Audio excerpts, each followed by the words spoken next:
Thank you so much for tuning in to She's All Over the Place with Kiriaki. That's me. Welcome to She's All Over the Place. I am so excited you're here and tuning in. Today, we are with the one and only Geoffrey Wu.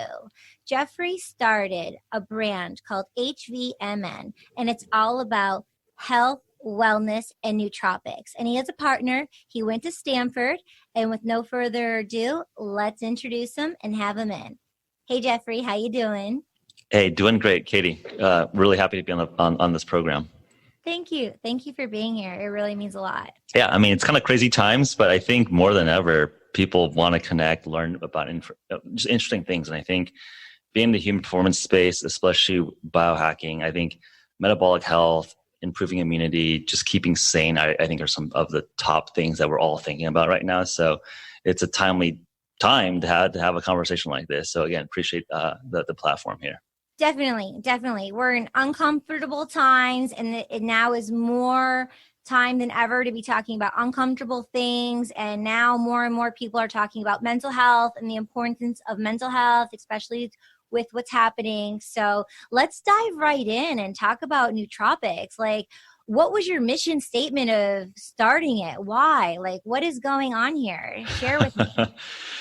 So it might be helpful to just set some context. So Sure. My background, well, just even zooming all the way back, I'm a California kid, grew up in Los Angeles, ended up going to Stanford to study computer science. And in the computer science program at Stanford, I met my eventual business partner with H.V.M.N, Michael Brandt.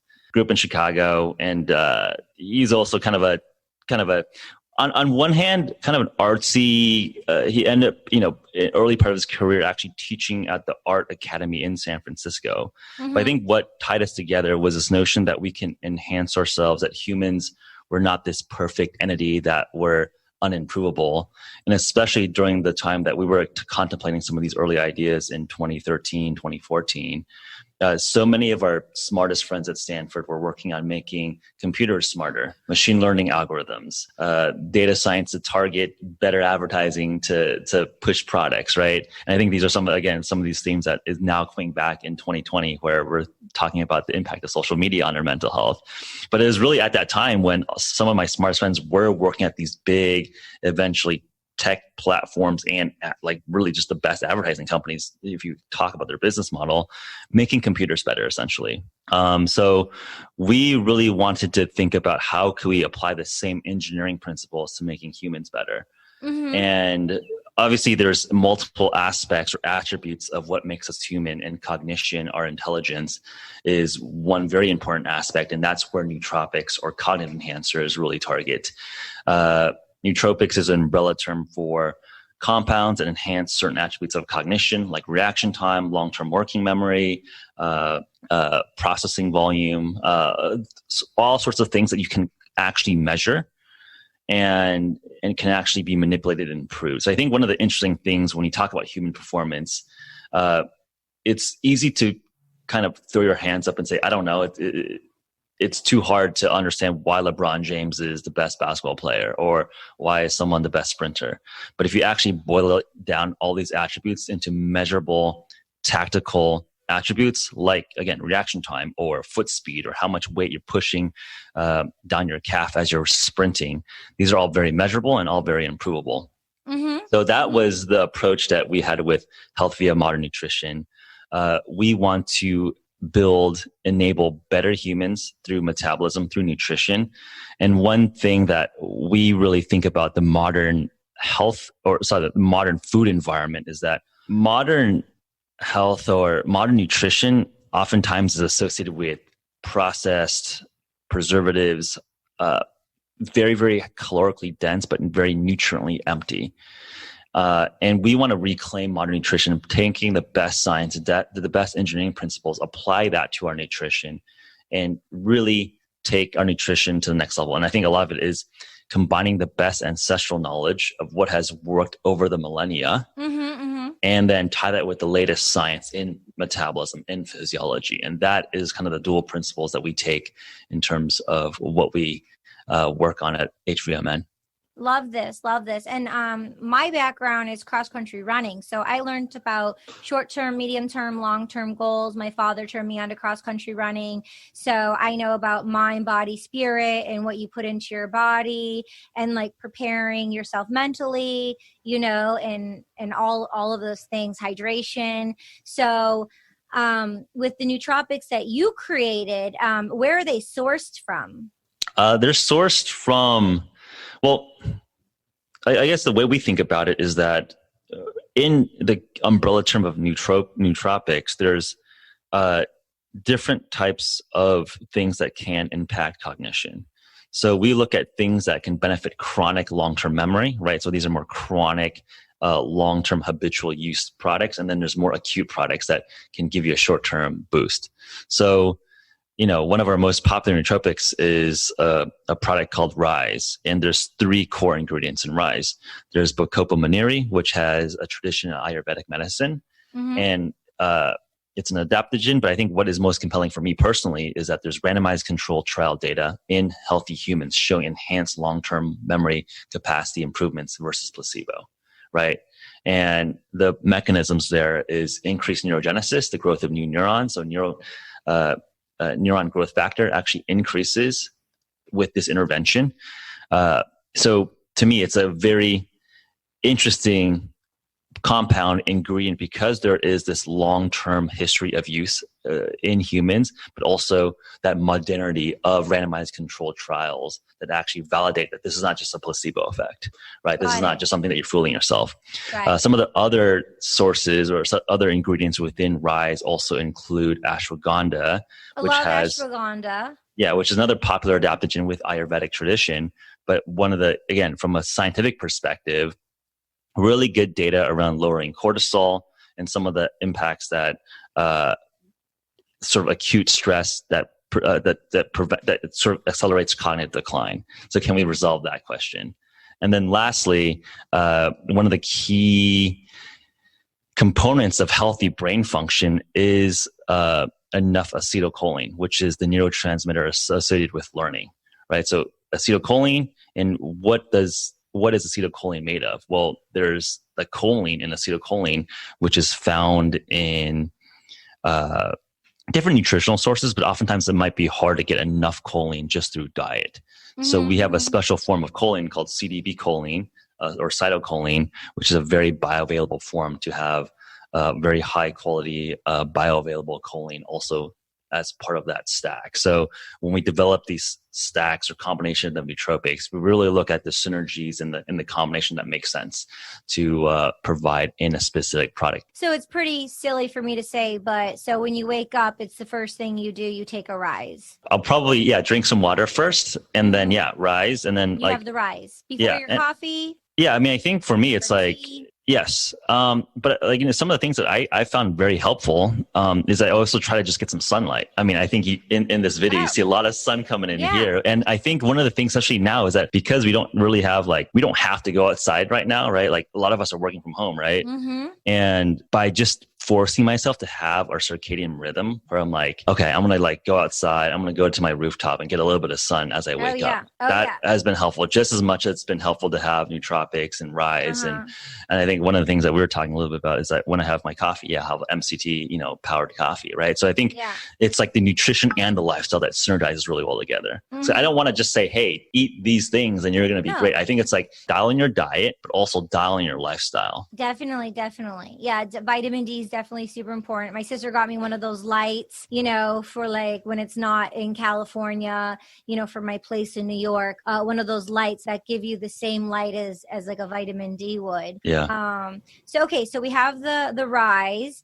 I have it, but I need to be consistent with it. So can you sometimes take it and sometimes not, or do you have to always be consistent taking the Rise? The best results are to be consistent while you're on rise. So like daily use for like, I would say 2-month blocks. Some people like cycling off of rise, like 2 months on, 1 month off, 2 months on, 1 month off, to give some, like most things in biology, you don't want over adaptation towards any single stimulus. So that's the way I would approach it if I were to look at just like a more holistic long-term protocol. Yeah. And then so if you have the rise, and then with the MCT, you have the hazelnut, you have chocolate, you have 4 different flavors, right? Yeah, and I think we actually launched 2 more in the last few months. We have a coconut cream and a hazelnut. But yeah, it's we have a chocolate, a vanilla, a salted caramel, so and a flavored. So it's been fun. I mean, it's been kind of crazy. Like that business line has tripled in the last 9 months. So you can not only have it in your coffee, your smoothies, but you could bake cookies with it, or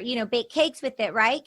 You can just put it in anything, pretty much. Yeah. Put it in your cereal or your oatmeal. Yeah, I mean, I just made the keto hardcore people will bust me on this, but I made some really awesome keto collagen hazelnut waffles this last weekend. It was great. I mean, anything you want a little bit extra collagen and high quality C8, medium chain triglyceride caprylic acid, it just gets like a little bit of a boosted keto macro profile to whatever you're making and baking, and it bakes really well. So yeah, I think that's one of the use cases that we thought of when we're really focused on the product quality, because there are other MCT or oil powders out there, but when we were playing around with this, when we're doing R&D, this is a couple of years ago, like they clump a lot, they don't bake really well, they don't blend very evenly, so it's just like you might get the macros in there, but it's like not really delivered in a way that makes sense for a lot of like the actual real users, right? Like you want something that just really easily blends into your coffee, right? Like you don't want to have a clumpy dust ball. Yeah. Are you familiar with the brand Navitas? No.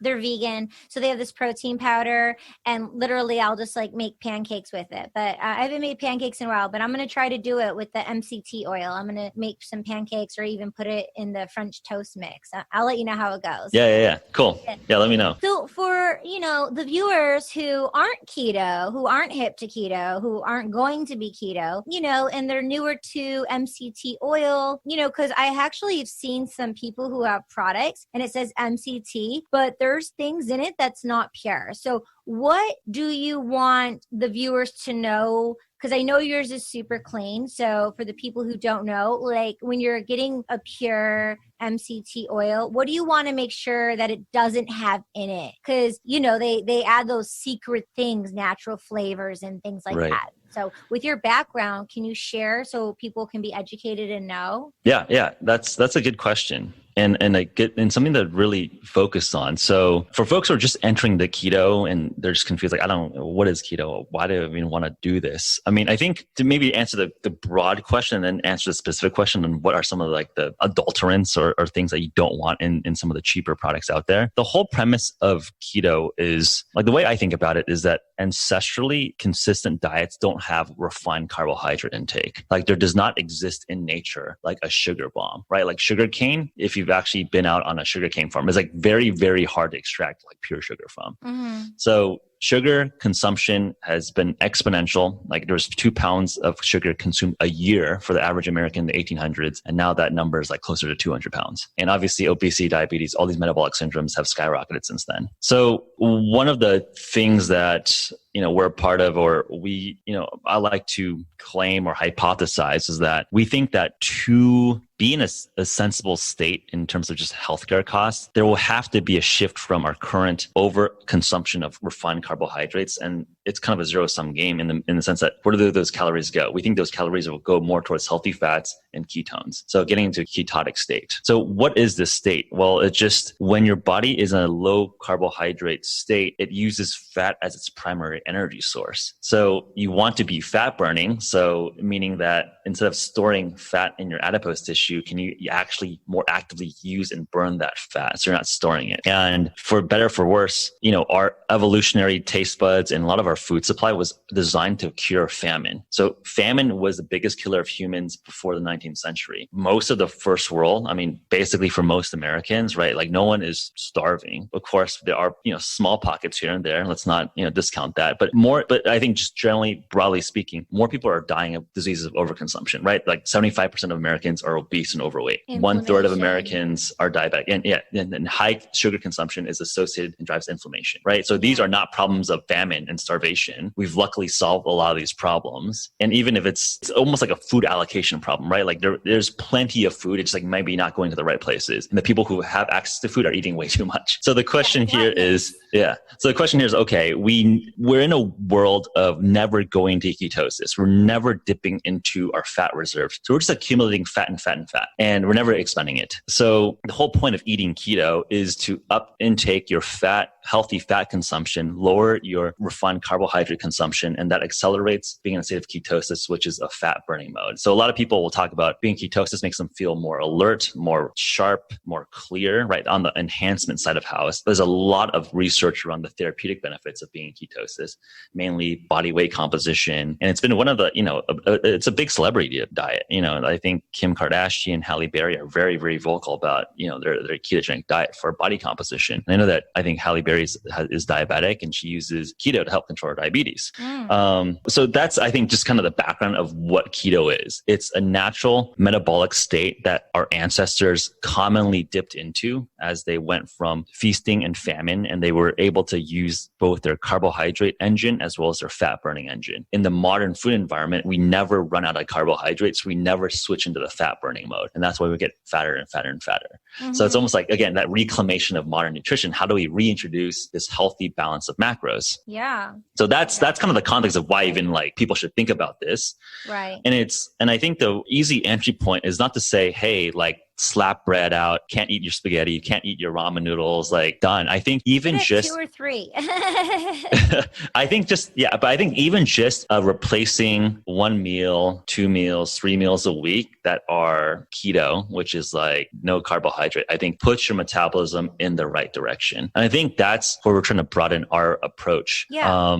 So it's like your attention flows, energy goes. So if you're mindful not to put certain carbohydrates into your system and you're shifting to things that have protein in it, then it's a better balance. Yeah. So now I'll go answering a specific question. So for a lot of MCT oil powders, there needs to be something that absorbs the fat, right? So MCT is medium chain triglyceride. So when you see MCT being marketed, it is short for medium chain triglyceride. And a medium chain triglyceride is just a fatty acid. It's like a form of fat with, and what are fatty acids? They're just chains of carbon atoms. So medium chain just means medium length of these fatty acid chains. So like long chain fatty acids have like 22 carbons. Short chain fatty acids have like 4 carbons. Medium chain are 6, 8, 10 carbons. And the most ketogenic, the most readily that the body turns into ketones, being the ketotic state, are C8. So if you're looking at a medium chain triglyceride product or MCT product, look for products that really focus on C8,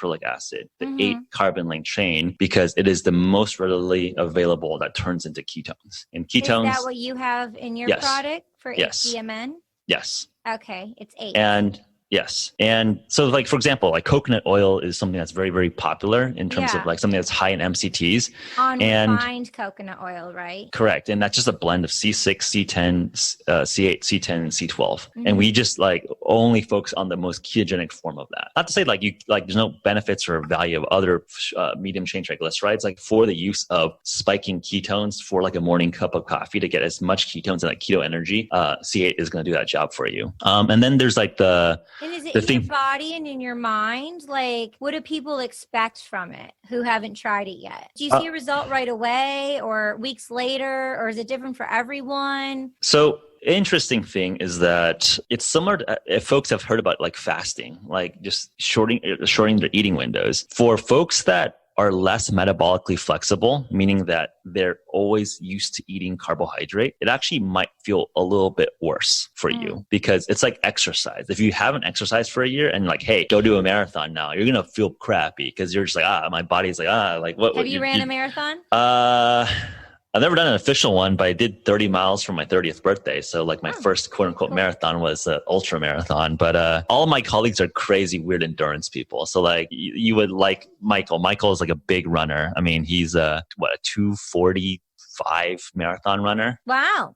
So yeah, like a 6 minute, like somewhere around 6 minute miles for the marathon, right? So Wow, he's a it's a serious marathon runner. level. Well, yeah, I was doing 6-minute miles, but for 5K, not a marathon. Wow, that's good. Yeah. So no, I mean, just like not like it's pretty. It's like sub a liter. It's like a fairly serious runner, right? You're not like Right. gotta be pretty damn good. Yeah. I mean, I think just our community, like we like a lot of our customers are like Tour de France teams and endurance athletes. Like we work a lot with actually Ironman champs. Because I think one of the interesting things with keto, because you are fat adapted and you can use fat as a primary source of fuel. The thing with being carbohydrate driven is that you have to constantly drink Gatorade or goo shots, right? Oh, or quote unquote bonk out.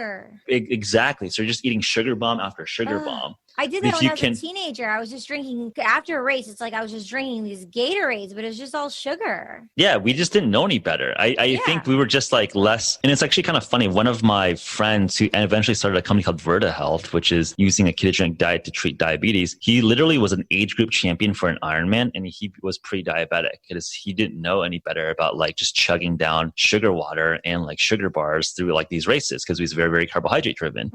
But if you can be fat driven, you can we just have way more fat in our bodies than glycogen reserves. So like we store sugar in the form of glycogen, which is in our muscle or in our liver. And you have about 24 hours of storage there at rest. And obviously I've done like multi-day fasts, really pushing my body, but like we can survive without eating for like weeks. Have you done intermittent fasting? Yeah, it's a big thing that we experiment with. So the longest fast I've done is a 7-day water fast. But I do like a 16-18 hour fasting window on a daily basis. Yeah, I do. I'm doing intermittent fasting right now myself. The Rock is really big into intermittent fasting. The creator from the Zero app, because I was doing it to go along with my fellow people. In the beginning of the pandemic, I did a 27-day intermittent fasting. That's the longest I've done it. I just started it a couple days ago, but I stopped it because he said in the beginning, when all this was happening in March, there was a podcast, and on the Zero app, he was going to a farm for 2 years with his family with non-perishable foods, and he was actually not doing intermittent fasting because he says like your immune system just goes below the breaking level, and because of the immune system needing to be high and like the coronavirus and stuff, he was actually saying it's not like a really good thing to be doing intermittent fasting right now. So he's like stopped and he's just indulging in all these foods. But that was just kind of food for thought. So then I stopped it for a while, but I psychologically and just physically, your body knows, like if your body's very intelligent. So for me, I just tuned in and I actually started intermittent fasting on Sunday. I did a no fat, I did fasting, just water. And then I started just intermittent fasting, Sunday and I know the fasting team decently well. I know Kevin Rose, who was one of the big investors, and Peter T, who's the chief medical officer there. So I think the point there is not that fasting is bad for immunity. I didn't read the article or don't know what his concerns are, but like my thought there is every single adaptation is a stressor. Right. So this is a sense of hormesis. If you exercise, that damages your body acutely, but as your body adapts and recovers and repairs, it gets stronger for the next bout. So the question is, if you are suddenly training for a marathon, intermittent fasting, eating keto, and you're stressed out because of COVID and you're trying to find a new job, that's probably going to stress you out. Too many adaptations all at once is going to break you. So to me, it's if you are reasonably healthy and you're looking to improve your diet, I think it's completely fine and okay to adjust your diet over time. Right? Honestly, there's no perfect time to do anything. I think just be sensible around not necessarily going in a 7-day water fast straight out of the gate for no reason. I think maybe refinement of his point there is that just understand the basal amount of stress and adaptation you can handle at any given point. Don't get inspired by this conversation today and want to train for a marathon, go deadlift 500 pounds and eat keto and fast and do brain training games all at once. Oh my God. Right?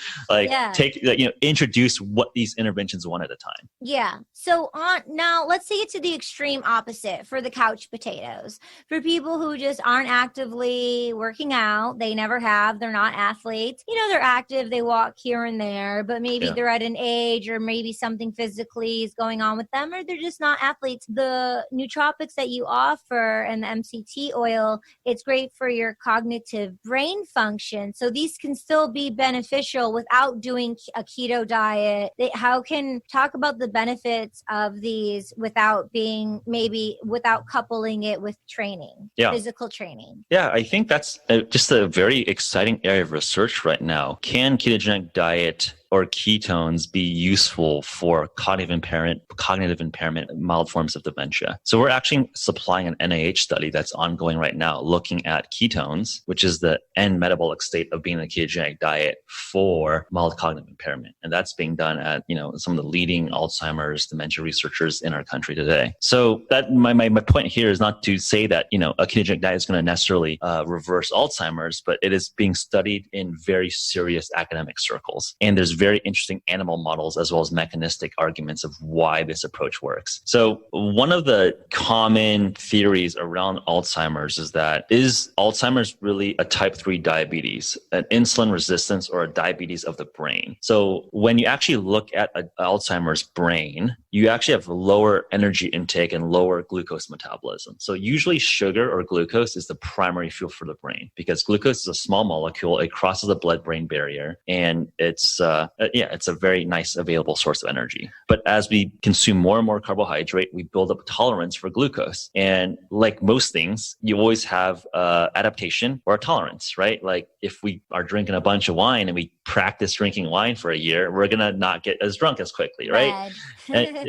Yeah, right. And I think it's like I use that example because I know that's like something that we all kind of understand, right? We haven't drank for a while and then boom, we're a cheap date, right? And the same thing with glucose. If you constantly drip a bunch of sugar into your system, your body builds a tolerance to sugar. So you need more sugar, more insulin to have the same amount of response. Mm-hmm. So when you actually look at the glucose uptake in a brain in very advanced Alzheimer's, there's literally not enough energy in the brain. Like it looks like the brain is starving. So the interesting thing with ketones is that it acts in a very different metabolic pathway than glucose. If you remember from high school biology, you might remember Krebs cycle or mitochondria. Glucose goes in one path into the mitochondria, and ketones goes in a separate path. There's early data suggesting that if you have ketones or a ketogenic diet, you can bypass that glucose dependency or tolerance that you've built up over that time and work around that glucose block. So you can recover a lot of the brain energy deficit from going on the ketogenic diet. So that's a kind of a long-winded way of saying that reducing refined carbohydrate intake, one, which means like if you shorten your eating window, reduce kind of the sugary foods, and then on the converse side, things like MCT or ketogenic foods, nootropics can enhance ketone metabolism. And if you can have that 1-2 punch together, can you rescue brain function? So early data on animals, early human pilot studies suggest that is very, very possible, and excited to see and follow on the research and contribute to the research to see if this is more widely applicable and some of the early case studies can really apply towards our population. That'd be awesome. Definitely. I need to have you connect with my sister because the only thing she talks about is mitochondria. It's like her go-to word. So yeah, she's like a genius, very smart like you. And I think you guys would really hit it off. And she's gifted me so much information about so many different things, but I would definitely love to put you two in touch. Yeah, that'd be fun. So this is solely through the MCT oil and then also with the nootropics, right? Can you speak about more of the other ones? Or we can just actually, if you want, we could just jump to the yawn one, because for me, I'm very high strung and I have a lot of energy. And when I wake up in the morning, I don't need to have coffee. I like coffee for the flavor, the taste, and it's like that warm, cozy thing when I'm studying or whatever like that. But I'm up and I'm doing work and I'll do 3 hours of work before I even have a coffee. Like some people wake up and they need to have a coffee. It's their thing. It's the routine. But me, it's like... You're a rare unicorn, Katie. I feel like our society is very caffeine addicted.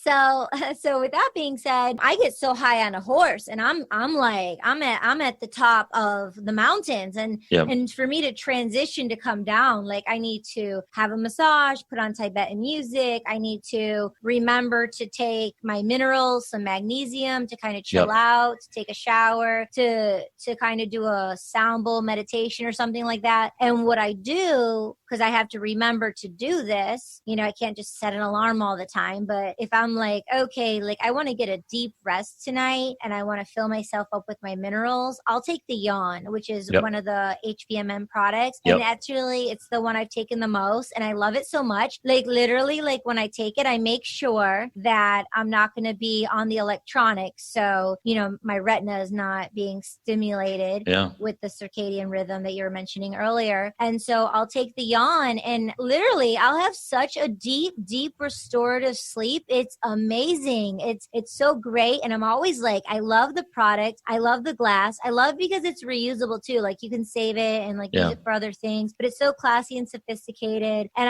I'm just like always like rereading the ingredients, but because I don't have the bottle in front of me, if you want to share about Yawn, that would be amazing for people. Cause I know it's a really, really big thing because I've talked to a lot of different people. Sleeping, it's so hard. People have restless sleep. They can't 100%. sleep. They can't get deep sleep. Like it's really important. And, you know, for your neurotransmitters to be long form and healthy, you have to have a deep, restful sleep. 100%. I think just like nutrition is, I think one of the key problems in population health, I think sleep anxiety and sleep issues is like just it's a second, as important, if not bigger. I don't know. We can debate what is the bigger problem, but sleep issues is definitely chronic through our population. So I think you're addressing some of the key points, right? Like if you're looking at LED lights, there's high blue wavelength light, and that actually blocks natural production of melatonin, which is what signals sleep, right? So I think some of these things that we can do to assuage or mitigate some of the damage of modernity, I think you're spot on there. So what's exactly in Yawn? One of the key ingredients is that melatonin, but what we saw on the marketplace is that a lot of people are very simple. They're like, oh, we need more is better. So they just jam a ton of melatonin in their products. So if you look at a lot of melatonin products out there, they're like 10 milligrams, right? And if you actually look at the pharmacokinetics of melatonin, the best data suggests that you want 0.3 or 300 micrograms, 0.3 milligrams to 1 milligram as like the optimal dose for people. And in a lot of products, they're just like, okay, people are kind of like bigger is better, more is better. Let's just throw a bunch in there. And that actually backfires. So one, that's just getting the proper melatonin dose, I think is critical. And then two, you actually don't want huge macro doses of melatonin because you don't want to, again, build habituation on huge melatonin doses. Yeah. So like that's like just one thing. And I think you're talking about some of the minerals that I think are exactly what we identified. So magnesium, one, is associated with sleep and relaxation, but two, most Americans are chronically deficient with magnesium. So there's multiple forms of minerals, right? It's usually magnesium with minerals are usually in salt form, right? Sodium chloride, magnesium glycinate, magnesium chloride, right? There's like different variations of how you deliver magnesium properly. So what we used in Yawn was magnesium glycinate. Now, why do we choose that? Well, glycinate is just a salt form of glycine. And glycine is an amino acid that has been shown to reduce sleep time or in the sleep latency time. So the amount of time it takes you to go to sleep. Glycine is studies done in Japan, reduce that latency time and increase the subjective restfulness state. We use a salt form of magnesium that basically doubles down on that glycine pathway. And then we also have glycine itself directly, as well as L-theanine, which is also shown to increase alpha waves and relaxation. So in terms of that nootropic stack, we thought of, and we were just thoughtful in terms of, okay, if you want the magnesium mineral, you got to use like the most sensible form of magnesium, the most sensible form of glycine, theanine, etc. Yeah, it's for me, I always say it's like a fish being out of water. Like a fish needs water, and it's like our body, we're depleted, like you said, of our minerals. So we need magnesium. Like we need that mineral. It's super important. And then also, I was also hearing during the coronavirus that it's really good to have some melatonin. It was, my scientific friends. They were like, oh yeah, it's like really good to have melatonin. And then I was also informed that we only have one melatonin receptor. And so my analogy is like, if you have one melatonin receptor, you need, like you said, that 0.3 to boost it. So it activates your own melatonin. So then it's activating your own melatonin in a healthy way. Because if you're taking, 5, 10, 20 milligrams of melatonin, you're knocking out your melatonin receptor, and it's just like getting blacked out drunk, right? Yep. It's like, that's exactly like how I see it. I think it's a perfect, it's a super good analogy. And I think that's where I think people need to just be nuanced with biology. Like again, like you talked about, like the body being smart, the body being intuitive. It's like you can't trick there's like no free lunch in biology, right? If you just like swarm, you get like a really huge melatonin dump. Okay, your body's like, oh wow, we're gonna have to like increase our tolerance. Same thing with alcohol, right? Like you get totally blasted, your body's like, oh okay, I'm gonna throw up, and then I'm gonna have a high tolerance now. Yeah, and we're such sensitive beings. We're resilient, but we're very sensitive. We don't need like all that stuff. It's overkill. It's too much. Yep. Yeah, but I know there are a lot of people out there who have big troubles with sleeping. So definitely yawn is the way to go for H.V.M.N. Like I'm a big fan. I don't take it every single night, but maybe like 3 nights a week I do, like every other day or something. Or if I just like I've had maybe a stressful day and I'm not driving, like sometimes I've even taken it in the afternoon, because instead of my shoulders just being like up here, all of a sudden like I notice like maybe my shoulders are coming down a bit, it relaxes you. A lot of other, not a lot, I've taken a couple other kind of things, and one, it blows you out, if you know what I mean, the flow section. And the other area is a lot of people say they wake up like really groggy, super groggy. So with the yawn, it's super clean. I wake up feeling refreshed, like sometimes before my alarm clock, and there's no grogginess. I'm like super rested. I feel like I just got out of a spa. It's so relaxing. I love it. So I'm definitely an advocate of yawn. Awesome. And, being super like high strung and everything like that, like really intense. It's good for people who cannot sleep, have a hard time sleeping, need restorative sleep, which we all do, so we can function properly. So I think that's like my number one thing is the yawn right now. Yeah, we should talk about it more, to be honest. I think it's one of those things where it's like maybe not as easily shareable as something that we, like, for example, we just launched today these keto food bars, right? Like talking about a sleep supplement is not as shareable as like a really cool, interesting keto food bar. But I think it's something that's so important, right? Sleep is all of us have to sleep, and it's literally a third of our lives. And if we're doing it crappily, like we're suboptimal for a third of our lives, which is a huge compounding behavior. Yeah, Ariana Huffington, she's my mentor. She's amazing, Greek goddess mentor. She personally asked me to write for her for the Huffington Post and now for her platform, Thrive Global. And she has a TED Talk. It's a 5-minute TED Talk, and it's called Sleep Your Way to the Top, and the importance of sleep. And her mother taught her that. So it's super restorative to make sure, so we're functioning as human beings that we, sleep. But tell me more about these bars. Like how many bars, and there's... Yeah, no, they literally just launched today. So I think like we'll have like a platform or podcast first here. So we just launched keto food bars. So they come in 4 flavors. We have chocolate chunk. Yum. We have vanilla shortbread. And then we have 2 kind of really quirky, interesting flavors. Everything bagel, which is legit like a savory, garlicky, oniony, umami, savory bar. And then a Mexican hot chocolate. So it literally has like cayenne pepper kick and pepitas, pumpkin seeds. God, that's so cool.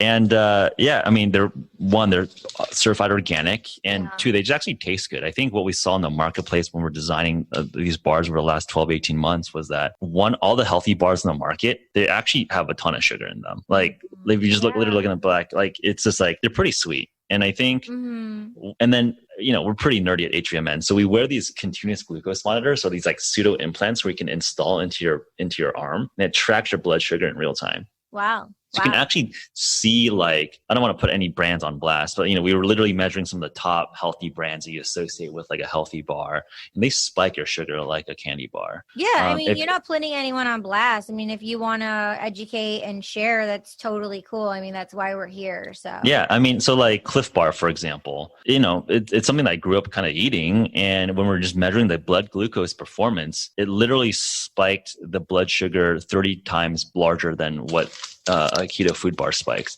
Like something like RX bar spiked 16 times further. So, what is blood sugar? It's like when you eat sugar, there's a huge bolus or a huge amount of sugar being dumped in your system. And then your body needs to create a bunch of insulin and store that away. And when you have a lot of high variance of blood sugar coming in and out, that's what causes inflammation, because your body needs to process and put all that excess sugar away. And if this sugar hangs around too long, that's called diabetes. And that's why diabetics in advanced forms of diabetes literally get their limbs chopped off because their blood vessels have been so inflamed that there's like literally gangrene and like muscle wasting and tissue degradation in advanced forms of diabetes. And you have to amputate legs and limbs, right? It's like, And then, and just for the viewers, inflammation is the number one root cause of any disease, dis-ease, inflammation. So turmeric is amazing for anti-inflammatory. And then you were saying? Yeah, 100%. So again, I think like some things like turmeric, right? You can take things to mitigate the inflammation you're causing, but you can also just like stop doing the activity that gave you inflammation in the first place. Yeah. Right. So avoiding like all these things. And I think that's kind of the premise behind our keto food bars, where it's like, okay, a lot of these healthy bars actually have a lot of sugar. Let's actually make something that actually solve that problem. But then two, a lot of things that try to solve this problem, I think are kind of like Frankenfoods. They're just like a bunch of weird synthetic sugar alcohols, weird like fibers. So we only use whole food ingredients. So it's certified organic. It's literally like the top 4 ingredients are almond butter, organic almond butter, grass-fed collagen, cacao butter, right? Like that's literally like just like something you can make in your kitchen. It tastes really awesome. And where can people get H.V.M.N right now? Like the website, Amazon, where else? Right now, these just literally launched today, November 18th. So whenever this airs, will probably be out for a little bit. So they will roll out in other platforms soon, likely e-commerce first, and then a lot of retail interest. So hopefully it will be in a local organic, grocer soon. Yeah. I actually have a hookup somewhere that I could probably get into a good. Yeah, no, I need to send you. We're just sending out like VIP launch packs. So like we have a nice little package for you waiting with your name on it. Oh, thank you. Yeah, thank you so much. And I have some friends I can turn you on to too, who would be like really super fans of what you're up to, and you could align with them as well. So anyway, I can contribute and help. I was even thinking, because we have this comedy web series. It's improv. It's so good, and it's all about like things we're talking about, and spirituality and growth and evolving and ego and being healthy and certain things. I was thinking we could even like incorporate some of the products, like in the web series. It's a Zoom web series. So I mean, that just came to me, but I'll talk to you more about that. Yeah, cool. So let's move on to the fish oil, the nootropic that has the fish oil in it. Yeah, keto. That's actually my favorite one, actually. Okay. My personal favorite. Okay. So it's actually one of my personal favorites too, the yawn and that one. So the thing is, where my laptop is, where my makeshift office is, I have it right on the counter. So I look at it and I make sure my brain function is optimal, because I'm on the computer, I'm doing things, and I just want to be clear and fresh. And I know how important fish oil is. So if you want to share about that one specifically, and who would be good for that, would be awesome. Yeah. So one of the considerations when we looked at keto,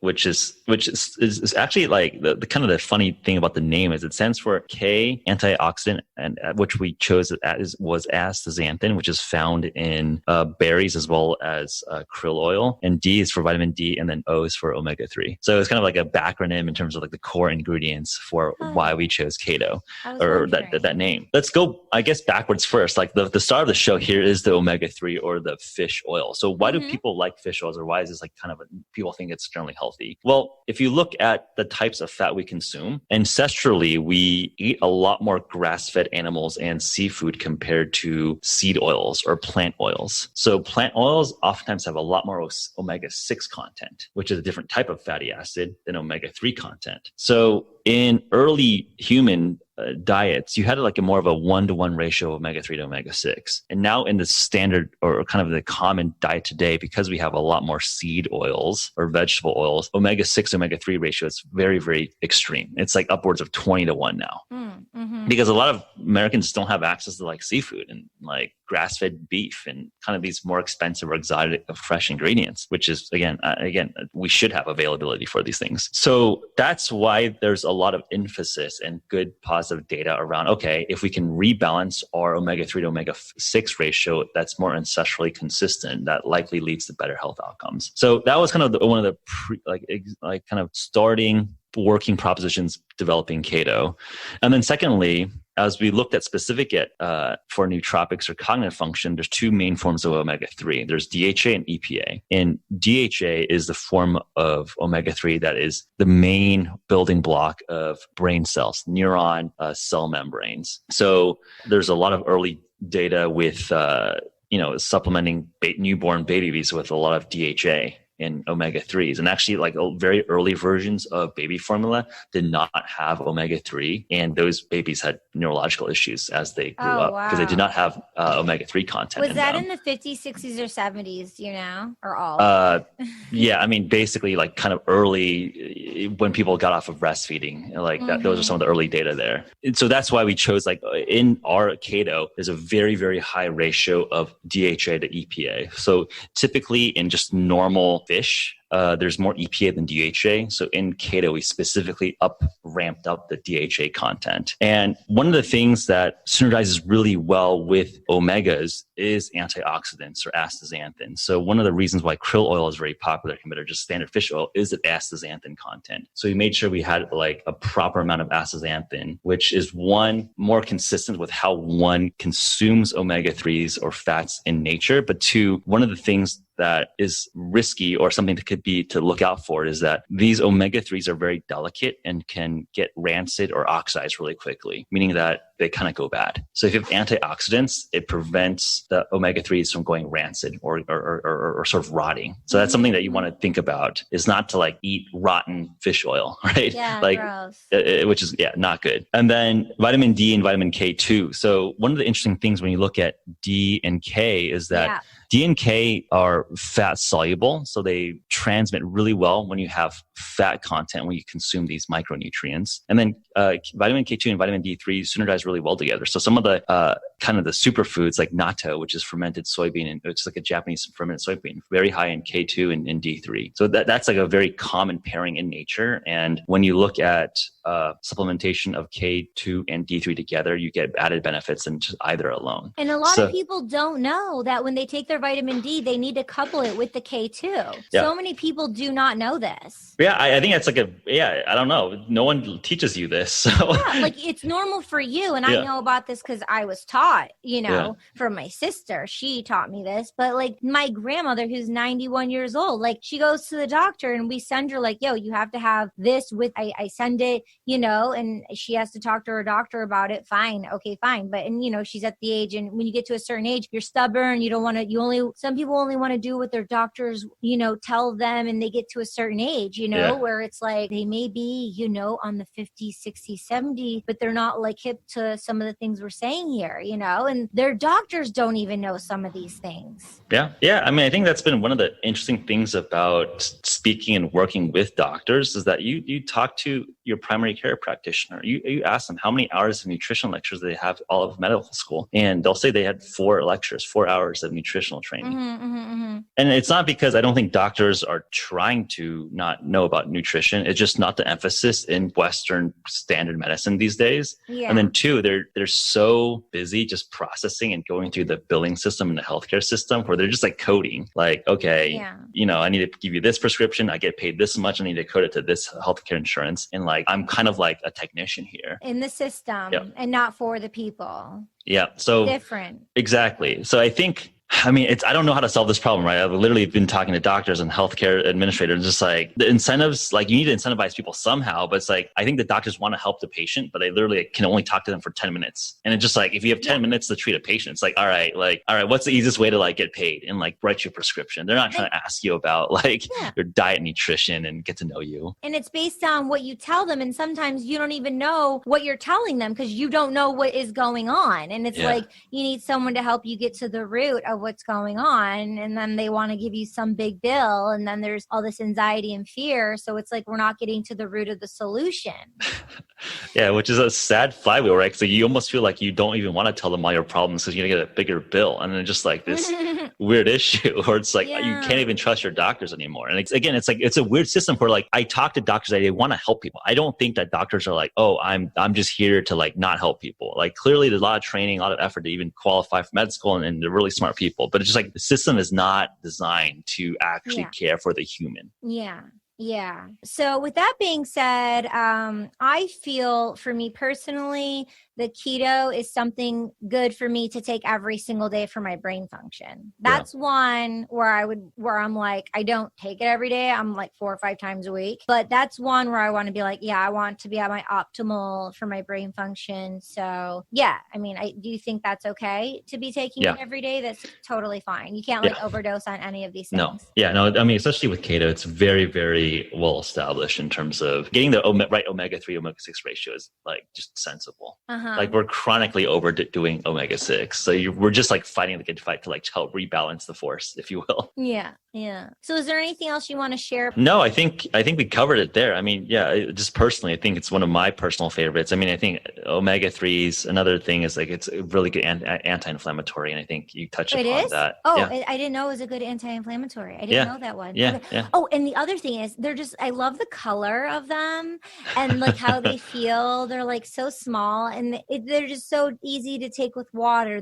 There's nothing in your mouth. It's just like, what is it? So it's a vegan little capsule and they're not even like long capsule. They're like round, like a little ball actually. Yeah, like little diamond shaped little gem things. Yeah, I mean, the color is not like we made it colorful. Just it's literally astaxanthin. It's that antioxidant that's found in krill, right? Like that's why krill is like kind of orange and reddish. That's literally just what astaxanthin color is. And you think the special sauce is a little bit of peppermint oil, so it's not like so that's what makes it like a little bit pleasant. It's not like weird fish burps. Oh, okay, yeah, got it. Yeah, so sometimes I'll have a water and then I'll like a burp and it's like a peppermint kind of thing. Yeah, is it peppermint? Is it like a peppermint? Yeah, but I like it. It's like weird. Yeah. I like it.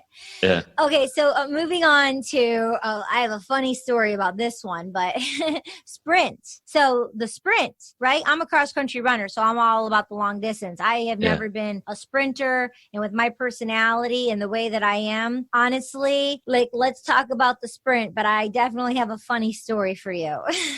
Yeah, so sprint as a name kind of hints at are acute nootropic. So it's really built around a caffeine L-theanine stack. So we all know what caffeine is. It's the most classically used stimulant out there. 2 billion cups of coffee are consumed a day. So one of the interesting things is that if you stack L-theanine, which is an amino acid found in green tea, it actually smooths out the caffeine profile. So like subjectively, that's why when people drink tea, they sometimes talk about being a little bit more smooth or consistent off of a tea versus just straight black coffee. So that is often sort of credited towards L-theanine content. So there's been a number of studies showing that a 2-to-1 ratio of theanine to caffeine is often optimal for cognitive performance or cognitive focus. So the way I kind of think about it is that we give you kind of the boost of caffeine, but we attenuate a lot of the downsides through the L-theanine content. So Sprint is just like a super solid, properly ratioed L-theanine caffeine stack. Mm-hmm. Yeah, maybe in the near future, I'll just try taking one. So I had an experience that I had to share with you because it's kind of really funny. So I stayed the night at my girlfriend's house. One night, I thought I had the yawn with me. And because they're clear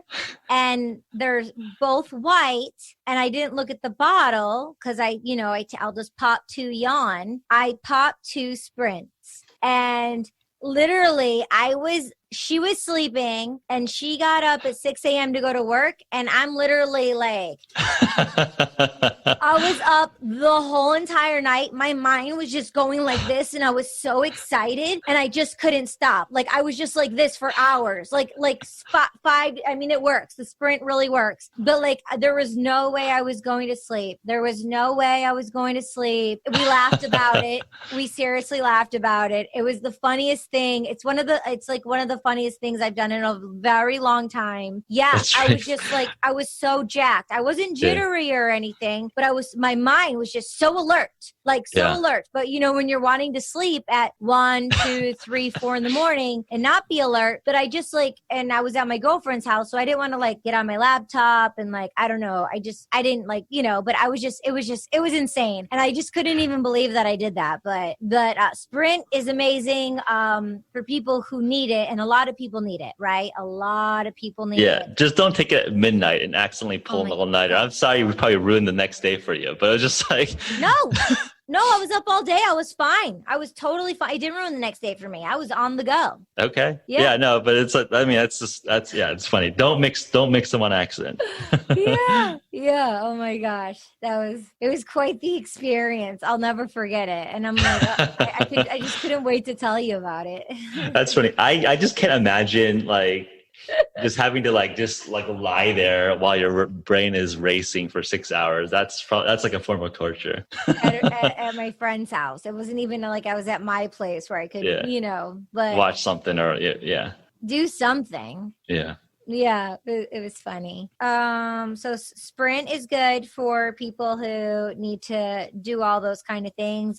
So for me, like if I were to be getting on a plane, it wouldn't be good for me to have that because I'm so sensitive. So for me to have a sprint, I would have to make sure I didn't have coffee with it. Like I wouldn't be able to have a sprint and a coffee. But if I need to be very alert and attentive, for example, like I love writing on Thrive Global and I'm a batcher. So if I want to do 5 articles in a row, it would be good for me to be able to take one sprint and then get in the zone and then one after another and just go. Because a lot of the kids, they were taking the Adderall, right? To be able to focus for school and doing coffee. So I think an alternative for people who are wanting to take a prescription pill, Brandt is organic and it's clean and it's a way for you to still have that same beneficial aspect without doing the prescription drugs. I've never done the Adderall. I've just seen movies and friends and heard stories of why people take it, and it's very addictive. So I think Sprint would be a healthy alternative for anyone who's listening to this and want it or maybe suggest it to one of their loved ones. 100%. I think one of the things we talked about was declaring quote unquote war on Adderall as we're introducing Sprint. What is Adderall? Adderall is a legal prescription version of amphetamines, which is speed, right? Like Adderall is a proprietary salt of amphetamines. So it's a very powerful, potent drug. And, definitely there's some use cases for something that powerful, but I think we need to ask ourselves, and I don't have a judgment on like the role or non-role of whether things are legal or not illegal, should be recreational or not recreational. It's just use a tool for the job, right? Like we don't necessarily need a machine gun to of a compound to do our homework, especially not like every single day. And I think that's where I'm kind of concerned from just a population society level, where we're getting a bunch of kids on speed. And oftentimes they can't get off of it if they're just on speed for like 10 years. Like your brain chemistry is permanently altered. Yeah. And then also some people who I've seen in live person who I know that are on it, they're so agitated and like they cut you off and they don't let you have a word in.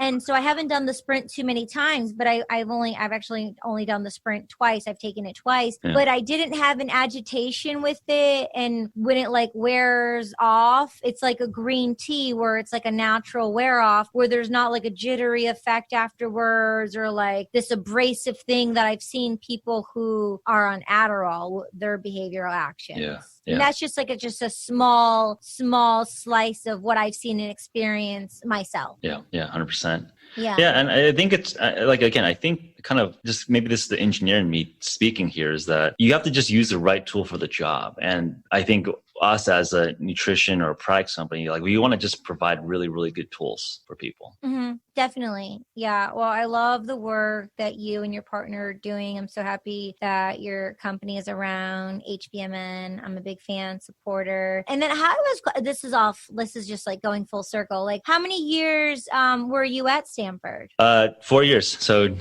typical undergraduate program. I was actually kind of funny story, either going to, there's like a program where you can kind of jam in your master's degree with an extra year. I had like an extra quarter or two that I could have gotten my master's, but then was either going to do a PhD in computer science at Princeton, go work at Facebook, or start up my first company. And I kind of decided to randomly start my first company because at the time, $170,000 out of college seemed like an insane amount of money. Mm-hmm. Which, I mean, objective is like a pretty sizable amount of money to like start a company with. But that's what kind of brought me down that entrepreneurial journey. Just like kind of, people would give like a random college Stanford graduate like some money to like start a company. Wow, like Silicon Valley is kind of crazy. I mean, yeah. Yeah. And then I'm really big into Dr. Joe Dispenza, Yeah. Gray Braden. Who are your favorite scientists and go-to people when you want to up yourself on information of what's going on, like the pulse of science and biology? Yeah, I mean, I think a lot of the scientists I speak with on a more regular basis are not necessarily like public figures per se. But I think just within the keto space, I think someone like Professor Peter Hesbel has been doing some of the best human physiology work in ketosis for a lot of endurance athletes. What's his name? Peter Hesbel. He's out of Belgium. Oh, Hespel. But like folks that, might be more familiar names, I think Dr. Rhonda Patrick, Found My Fitness. She's great. She, I think, is very, very focused on the literature and the science. So she has a great podcast that talks a lot about kind of nutrition, metabolism, longevity, a lot of the same topics I'm interested in. I mentioned Dr. Peter Attia. He's like the chief medical officer for the Zero Fasting app. He has a great program. And I think he's also really tuned into metabolism, longevity, ketosis. So those are some of the, I think on the popular side, some of the resources that I like to track. But I think if for folks who just want to go directly to the source, like I like just reading PubMed and the actual research papers, right? And oftentimes like the academics that are writing these papers, you'd be surprised. You think, oh, they're a busy professor, but they probably would love to hear from you and me that someone's actually reading their work. Okay. Right? And then for the people who don't know, where would you go find these papers online? How can you find these papers? Yeah. So there's like a website called PubMed, right? Like just Google PubMed, and it's like a web portal where you just literally can search for all the peer-reviewed papers published in medicine, in physiology. Yeah. So if you want to like look up ketosis papers, you literally type in keto, and then like there's like probably 10,000 papers. Yeah. And then you can like plant a seed and reach out to these people. And that's how the organic, natural mentorship and relationship happens, when you actually reach out to these people and say, hey, I read your work, I honor your work, or I have a question about this, or, like that, to develop a relationship. Yeah. And I think that's like the cool, I mean, I hope, I've had good experiences where oftentimes a lot of academics, no one reads their work, right? Like, it's just like, I for better, for worse, I think a lot more people would love to listen to our conversation than read a dry white paper published by some like Stanford professor and like they're in a grad student. It's just like the way the world works. But like, I think just like, we want people to enjoy this conversation. I think every person wants their work to be seen. So I think just reach out. I think people are very, very open to the chat. I think, oh my God, I'm not going to do it. But I just thought like if there was a podcast it was called PubMed Podcast, and it's someone who literally like honored the writer and they're like, it's from this school and here it is. And then you just like read about it, then people would listen because people would be more in tune to listening to actually go and read, right? So that could be an idea for someone to do. Yeah. I mean, I think it is sometimes hard to read too dense, like academic literature. But yeah, that would be a valuable service. Just breaking down, like we as taxpayers, we fund a lot of this research, and I think it's a shame that not more of us are like using the knowledge that is being produced at our top universities, at NIH, at these top research institutions, and try to apply these things in a way that's relevant for day-to-day happiness and day-to-day living. Well, it's nice that we're talking about this because, it's what you said is what you said, but then there's the people who don't know also. Yeah. So the people who don't know, now they have a slice of knowing. And, I have a lot of artists, entrepreneurs who listen to this podcast. And, for a voiceover actor, for an actor, it would be a great place for them to go do research. I just went out for a film last week. She was talking about, Apollo and these different astronauts and different situations that happen. And so like there could be different websites and articles that I could look up for more research. I mean, Leonardo DiCaprio and all the best actors, they go to places and they actually, go and do the research. So these are smart ways to do research on different topics, whether you're an artist or just an interested human being, right? Yeah. Yeah. It's literally like a government service, right? Like the government needs to like collate all their research papers. So it's literally like a government little search engine just for all the peer-reviewed physiology, biology research, which is awesome. And then another thing that's really, really cool that I don't know if you know about it or not, it's called Overdrive. Do you know about Overdrive? Not familiar. Okay, so there's Overdrive, there's Hoopla, and there's Freegal. And they're apps, and they're all through the library. So you just download the apps, you put in your library card and whatever number is associated, and you can download up to 30 audiobooks every single month for free. Hoopla, if it's not on Overdrive, like all these books you can think about. And if it's not on Overdrive, you can go to Hoopla. Hoopla has TV shows, some documentaries. And Freegal, it's free legal. It's Freegal, Freegal. Yep. And it's like they have a deal with Sony. So if like Kendrick Lamar or Kesha or whoever has like the newest albums coming out, you can download them in their MP3 so you actually get to keep them. But like for me, I'm a fanatic of like education and learning.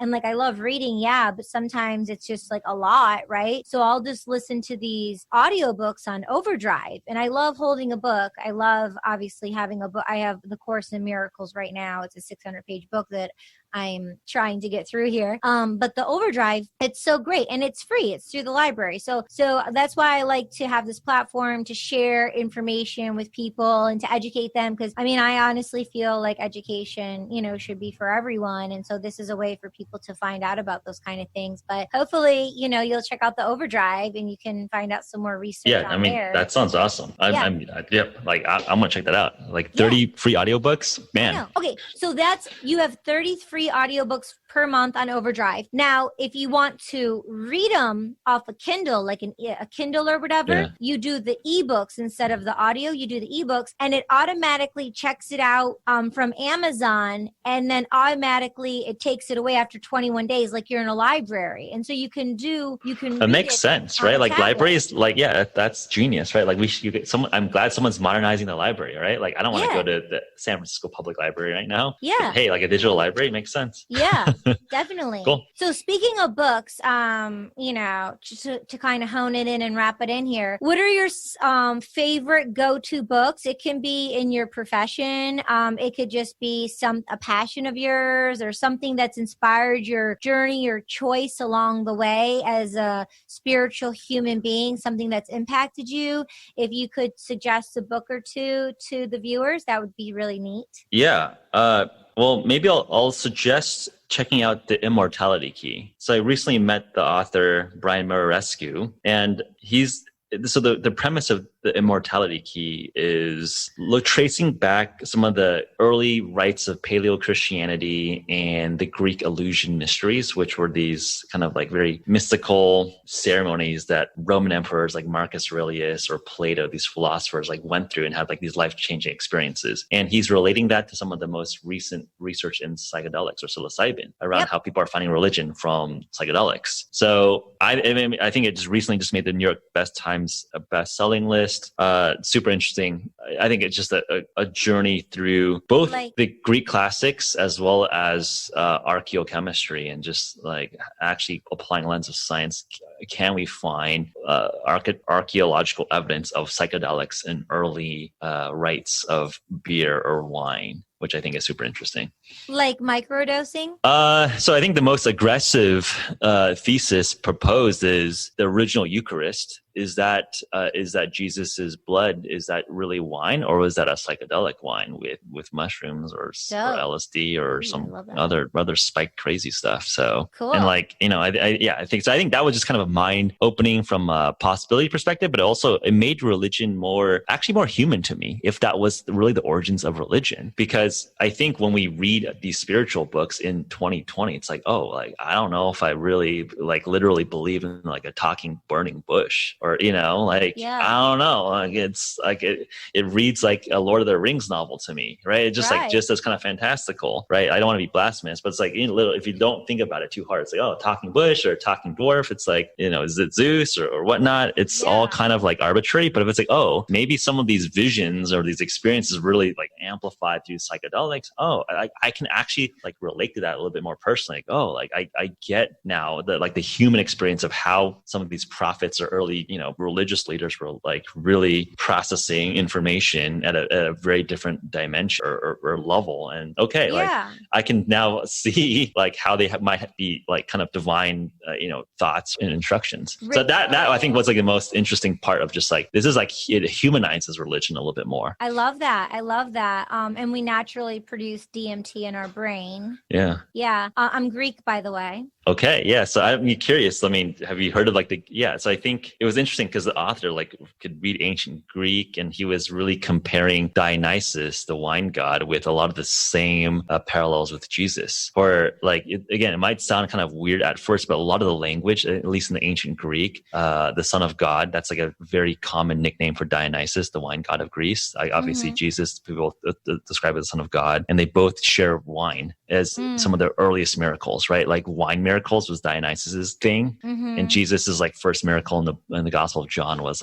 turning water into wine. So it was very interesting to just trace the Greek epics and some of these stories about their deities and how that translated into early Paleo Christianity. Yeah, I actually I love going to Greece, and one of the ruins on the island of Naxos was Dionysus. I went to one of his ruins there. My mom sent me an app. It's the King James version of the Bible. So I actually started reading it because I've read the Bible here and here, but I haven't read it all the way through. So I actually started Genesis 2 Sundays ago, and I listened to all 50 chapters in a row, and now I'm on Exodus. So I'm on chapter 34 of that. But I'm gonna, now that you've planted that seed, when I'm listening and I'm coming up to these things, I'm gonna implement that. But I'm definitely gonna check out that book and get it, and tell my sister about it too. But I'm definitely gonna hopefully it's on audio, and I'm gonna read it, or I'm gonna listen to it right away. Yeah.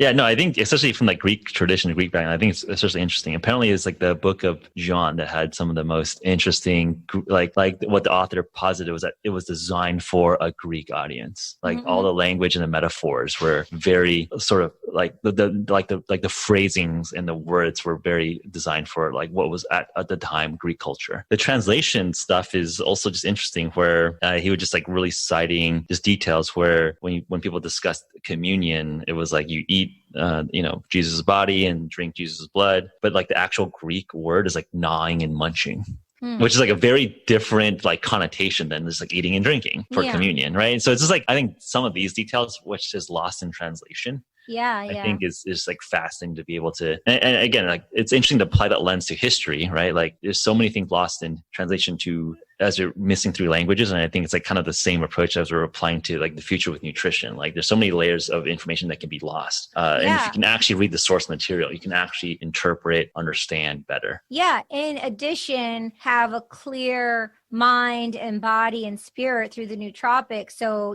when things are getting lost in translation, at least we're at our optimal places when we're, exchanging experiences and energies with one another, instead of it being diluted and clouded with all the processed crap, right? So it can be the ultimate truths, right? 100%. Yeah. Any other last book you want to mention? Maybe from your childhood, something that was a mentor maybe turned you on to? I think some of the more interesting, I guess more on the philosophical side, I think another place that I found was interesting to kind of explore was reading Zen koans, so Zen Buddhist koans, these very dense, very almost poetic nuggets of anecdotes that don't really make sense. And then comparing some of the I think the meaning behind these Zen koans with the meditations of Marcus Aurelius, who is a Roman emperor, but also a very famous Stoic. And I think it's interesting that both in Western philosophy and in Eastern philosophy, I feel they've, both in Stoicism and Zen Buddhism, they've found some level of truth from very, very different traditions and very, very different backgrounds, right? And I think for Marcus Aurelius, so it's how do you handle stress and anxiety as a Roman emperor who's being invaded by barbarians, and you're trying to hold on to your empire and you're just stressed out, and how do you rationalize out of that kind of that very scary emotional existence? And then I think the Zen Buddhists thinking about that same level of detachment or enlightenment. How do you I think just seek wisdom without the suffering or the distraction of the day to day. So I think it's very interesting, maybe just being overly philosophical right now, but I think through lockdown, pandemic, we definitely have a little bit of time to self-reflect and think about our life philosophy and the aesthetics of how we want to live. And I think we can make them up as we go. Or I think what is a wiser path is try to learn, borrow, steal from like literally the smartest people in the history of humankind. Seriously. Like, let's learn from Marcus Aurelius. Let's learn from some of the, the top Zen Buddhist monks and try to tap into all those life experiences and come up with their own philosophy of how we want to live. So those, I think, just in terms of just kind of a mental construct in terms of like applying some of the best principles of Stoicism and Zen Buddhism into just like how I want to live and how I aspire to live has been interesting and useful for myself. Thank you for sharing that. That's so cool. Epic. It's so epic. Yeah. The national reset. And I hope, we do have some Greek fans and listeners here. So shout out to the Greeks. And, I hope I'm going to check out both those books, and hopefully the viewers will hear the books, and then also look up H.V.M.N, and the information, the website will be in the show notes, and then you're on the social media so people can look up H.V.M.N. And one more time, what does H.V.M.N stand for? It stands for Health via Modern Nutrition. Nice. Very nice. Cool. Geoffrey, thank you so much for your time. I appreciate you. Yeah, no, thank you, Katie. This is a fun conversation. It's fun to bounce around and explore. I mean, going to philosophy, religion, and back to ketosis and physiology. It was a fun conversation. Thank you. Oh, thank you. Thank you. And then I'm going to look forward to trying the bars and sharing them with everyone that I know. And then, in the near future, whenever you're available, I would definitely love to have you back on She's All Over the Place, and we can have a whole new conversation. Awesome. Looking forward to that. Cool. Okay. Thank you, Geoffrey. Bye. Stay safe. Thank you so much for joining us. We'll see you next time. Kiriaki, over and out.